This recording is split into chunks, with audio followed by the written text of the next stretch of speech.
Alright guys, here is the boat. I'm just going to take you around and briefly kind of tell you about it and try to show you everything, but just going to show you first basically what it is. 17 foot 87 bass tracker.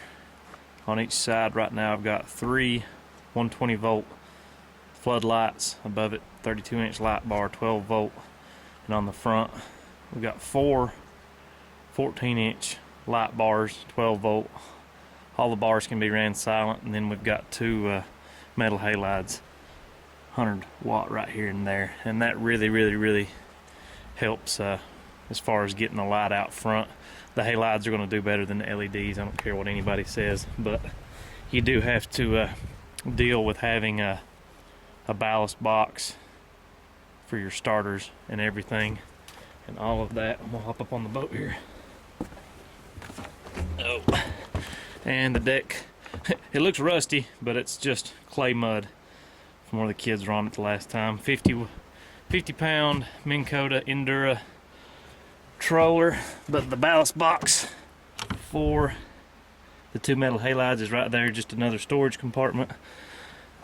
It's very dirty, sorry. Another storage compartment here, cooler, fish bucket, whatever. Then you've got one here, one here. This is the trolling motor. It's 2 years old.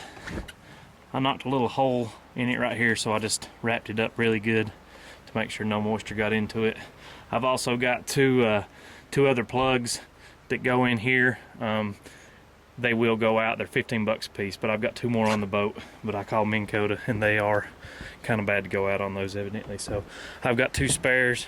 This is the rest of the boat in the back. This is the part that won't win any awards on looks. This is, like I said, 87.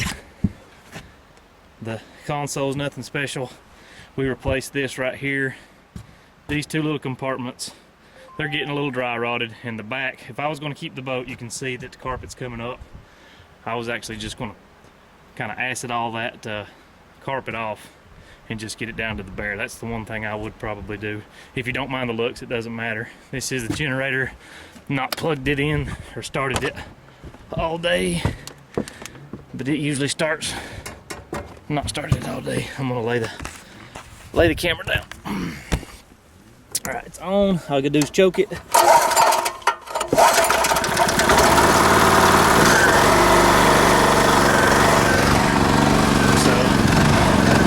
Second crank on the generator. It always starts first or second time. It's about 45 degrees here today, so pretty cold up here in the mountains. And this is the motor. Go from the bottom to the top. A little bit of paint missing on the skeg, but no chips or nothing on the skeg. Motor is in really good shape. Very low hours. And I really do like this little motor.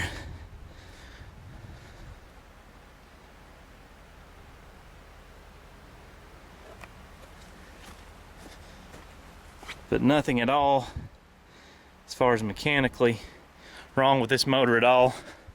The trim here works, but it quit in here, and we just had this thing put on last August. It worked for the first night and then it quit, so I'm thinking we've got something pinched. We're going to try to get in here today and try to get it fixed, but we'll try to get that fixed. But the trim does work on the back. I'm trying to think of anything else. Let me show you this. Like I said, this looks really bad, but it's very stout, tough. You're not going to break that mount, and that's been a good trolling motor. Never had any problems out of it, minus that switch. Trailer's in good functioning shape. Not a beauty winner by any means, but bearings should be good to go in it. It's got a little bit of surface rust here and there, but nothing structurally to worry about. And really, I think that's about it. If you want me to start up the motor and run it, I can too. Just got to back it up to some water. But any other questions? The batteries are in here. I've changed the live well out to be the batteries. 2 fuel tanks. And I'll throw in the fish bucket too. We've even got a little fish bucket. if you guys want. One other thing, I did used to have the metal halides right here, and I found that I had enough room to move them to the front. So moving them to the front left this open.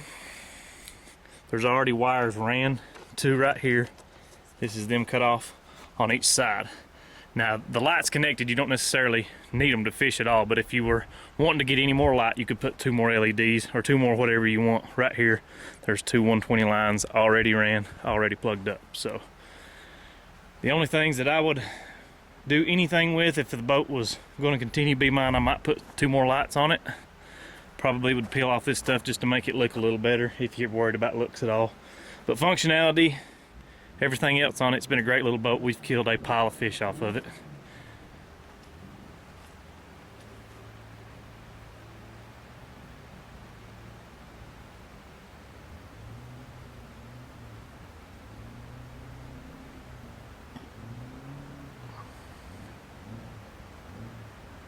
And just one other thing, this switch is the LED lights. These are just enough lights to see at night without interfering with you seeing the fish. And then we've switched over the aerator button to be the 12-volt LED light bars.